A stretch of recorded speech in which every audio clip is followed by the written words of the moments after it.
سب سے پہلے یہ بات سمجھو اعراب پڑھنے سے پہلے کہ اعراب دو قسم کا ہوتا ہے. اعراب دو قسم کا ہوتا ہے، ایک لفظی دوسرا تقدیری. ایک لفظی دوسرا بات آئی سمجھ میں؟ پھر لفظی کی دو قسمیں، ایک حرکتی دوسرا حرفی. حرکتی دوسرا حرکتی مطلب زیر زبر پیش کے ساتھ، اور حرفی مطلب الف واو اور یا کے ساتھ. بات آئی سمجھ میں؟ بات آ گئی سمجھ میں؟ تو اسی طرح تقدیری بھی حرکتی تقدیری بھی ہوتا ہے، حرفی تقدیری بھی ہوتا ہے.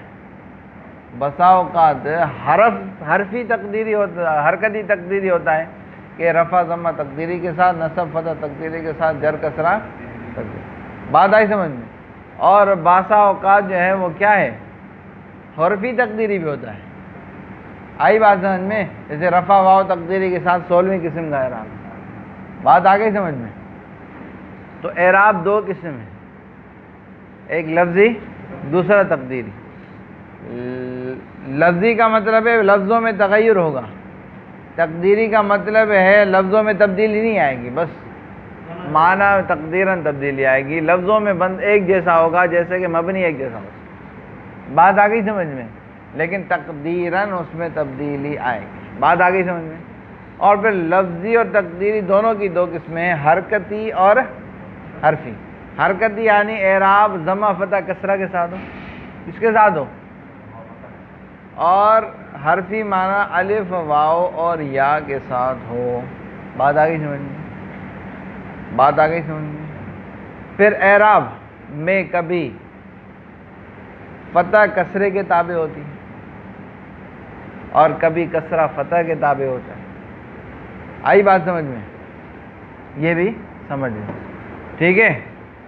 اچھا، ہم نے عام طور پہ یہ سمجھا ہے کہ رفع اور ضمہ ایک چیز ہے، نصب اور فتح ایک چیز ہے، اور جر اور کسرہ ایک چیز ہے، لیکن فرق ہے.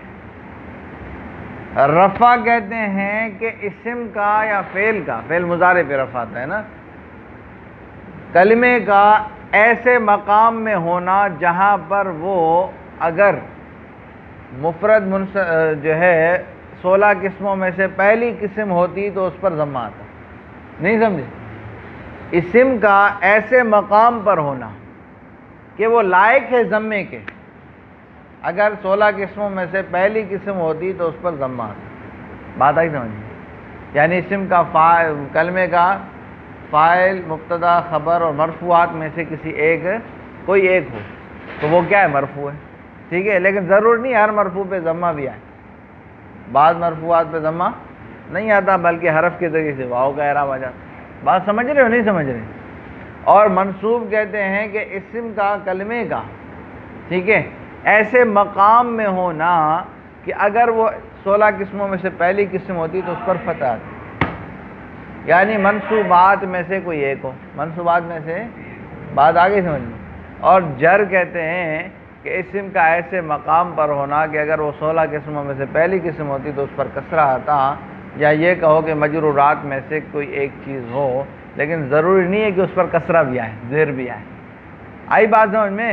کبھی مجرور غیر منصرف ہوتا ہے، مضاف الیہ مجرور ہوتا ہے، لیکن اس پر فتح آ جاتی تو کہیں گے اس کی جر فتح کے ساتھ.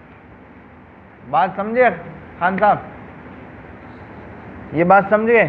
سمجھ گئے؟ اب دیکھو،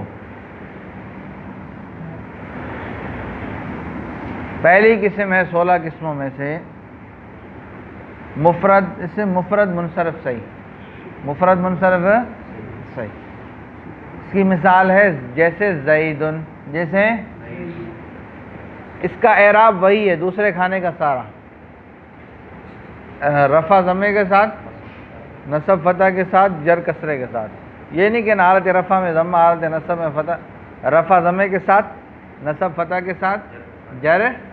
بات آئی سمجھ میں؟ یعنی رفع ہوگا تو پیش آ جائے گا، نصب میں کی حالت میں مفعول ہوگا تو زبر آ جائے گی، اور اگر مجرور مضاف الیہ یا حرف جر داخل ہوگا تو پھر کیا ہوگا، کسرہ آئے گا. ٹھیک ہے، اس کی مثال ہے زیدن. جاءنی زید رأیت زیدا مررت بزید، یہ یہاں کی مثال چھوڑو، میری مثال سنو. جاء زید رأیت زیدا مررت بی. مفرد منصرف صحیح کسے کہتے ہیں؟ تعریف سمجھو. مفرد ہو تثنیہ جمع، منصرف ہو غیر منصرف، صحیح ہو غیر صحیح. بات آگے سمجھ. صحیح کسے کہتے ہیں؟ کہ جس کے آخر میں حرف علت نہ ہو. نحویوں کی اصطلاح میں، صرفیوں کی اصطلاح میں صحیح دوسری چیز ہے کہ فاعل نام کلمے کے مقابلے میں کیا ہے؟ حرف علت دو حرف ایک جیسے اور حمزہ نہ ہو. لیکن یہاں پر کیا مراد ہے؟ کہ جس کے آخر میں حرف علت ہے اس کو صحیح. تو مفرد منصرف صحیح کے نام میں ہی اس کی شرائط موجود ہیں. واحد ہو تثنیہ جمع، تثنیہ جمع ہوگا کہ تثنیہ جمع کی الگ اعراب آ رہا ہے. بات آئی سمجھ میں؟ منصرف ہو غیر منصرف نہ ہو، کیوں؟ غیر منصرف کا اعراب الگ ہے، ٹھیک ہے. اور صحیح ہو جو ہے وہ غیر صحیح نہ ہو، کیونکہ غیر صحیح یا جاری مجرور صحیح کا اعراب آگے آ رہا ہے. غیر صحیح میں جاری مجرور صحیح بھی آتا ہے، اسے منقوص بھی آتا ہے اور اسے مقصور بھی آتا ہے. یہ سب غیر صحیح ہے نا. آخر میں کیا ہے؟ حروف علت ہے. بات آ گئی سمجھ میں؟ جیسے زید، کیا جا زید رأیت زیدا مررت بی. دوسرا کیا ہے؟ اسم مفرد قائم مقام صحیح ہے، جس کو جاری مجرا صحیح بھی کہتے ہیں. جیسے دلو، یہ کیا ہے؟ جاری مجرا صحیح، یعنی وہ اسم جس کے آخر میں واو یا متحرک ہو، ماقبل اس کا ساکن، ماقبل اس کا کیا ہو؟ ساکن. بات آ گئی سمجھ میں؟ واو یا متحرک ماقبل، اس کو جاری مجرا صحیح کیوں کہتے ہیں؟ اس وجہ سے کہ اس پر اعراب صحیح والا ہی لگتا ہے. اس پر اعراب یعنی رفع ضمے کے ساتھ، نصب فتح کے ساتھ، جر کسرے کے ساتھ، جو عام سادہ سودہ اعراب. بات آ گئی سمجھ میں؟ جیسے دلون، جا دلون یا زبیون دونوں میں، رأیت دلون و زبین مررت بدلون و. بات آئی سمجھ میں؟ تیسرا جمع مکسر منصرف.